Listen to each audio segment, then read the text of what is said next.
Now, I should start off by stating first that I'm not here to slander nobody. I don't know you, and I'm just running off general experiences that I have experienced and the people around me have experienced. That being said, though, y'all talk about your ex like he or she kidnapped your mother. Chill out. I've seen a lot of people praying on the downfall of their ex like they were an evil spirit from Africa, fasting and praying and everything. Not exactly saying I'm squeaky clean.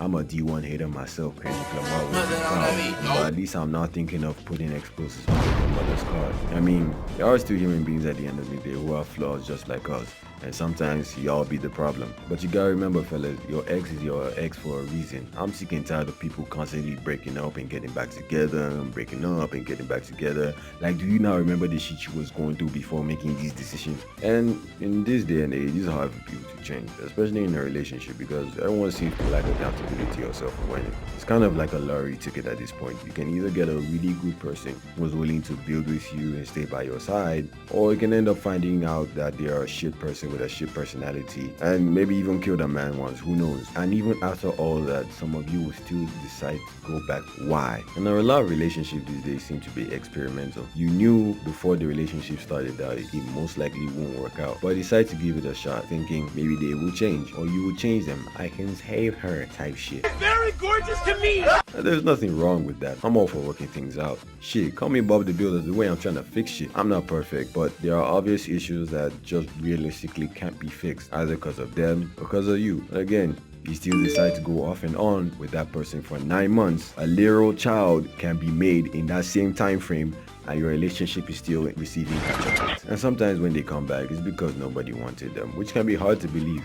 But just trust me, it's either that or they couldn't find better than you. And don't go thinking you're special. You're not. But don't also be deceived into thinking that they are back because they like you. Game is game, and sometimes this is how it's played. They might not necessarily like you, but they like how you treated them. Back in high school, there was this girl who broke up with her boyfriend because she thought she could do better. You know, seeking greener pasture type shit. Only for her to find out that niggas would not just take her seriously because she had a certain track record. And she tried going back to her old man's, and I told him not to get back with this chick. And he still got back with her. After that, I got to pray on his downfall. Ain't no way. Turns out I didn't even need to do all that. I heard they broke up because he caught her doing some throat Olympics on some other dude. After all that went down, she became religious.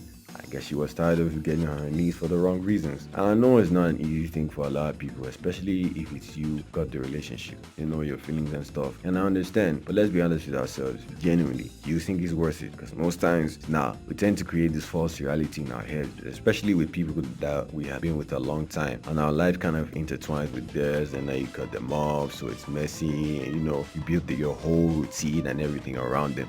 Now you're thinking Nora may have sucked up the entire basketball team, potentially giving HIV in the process, but she was low-key good to you. You low-key miss her. Which, if this is you, I need you to call a fucking priest or something. Your problems just might be spiritual. And if you're on the receiving end, then you have to consider that there's a reason why they left you, and it's an opportunity to grow and reflect whether you think you're on the right or wrong. But y'all won't do that because y'all never learn. Now, there are exceptions to this rule, of course. For instance, you guys broke up over a misunderstanding and you sorted it out like matured people, which is valid. Or you perceive that they have genuinely changed, which can be sketchy, but again, still valid. Not everything is black and white, and things can become easily complicated. It's only you and your partner who can truly understand your relationship and the value of it. I can't tell you exactly what to do, but you have to know yourself first, which might not be much, but hey, at least it's something. It can sometimes lead to some disrespect in the relationship too, because they think that you're sorry as to just let anything slide and you will still come back.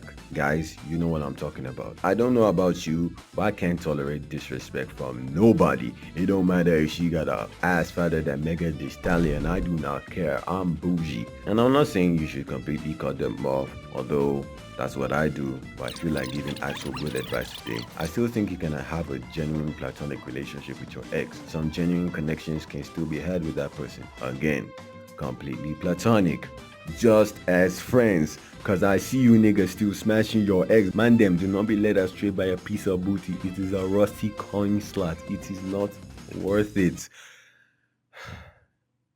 I will now proceed to tell you how much of a hypocrite I am, because I had this one ex I constantly went back to. How I surround myself with niggas who constantly go back to their ex and they don't know shit about life. And frankly, neither do I. Basically, what I'm trying to say in this video is let it go, little bro. People come and go. It is what it is. That being said, it's a wrap. I'm gonna catch you on the next one. It is what it is. It is what it is.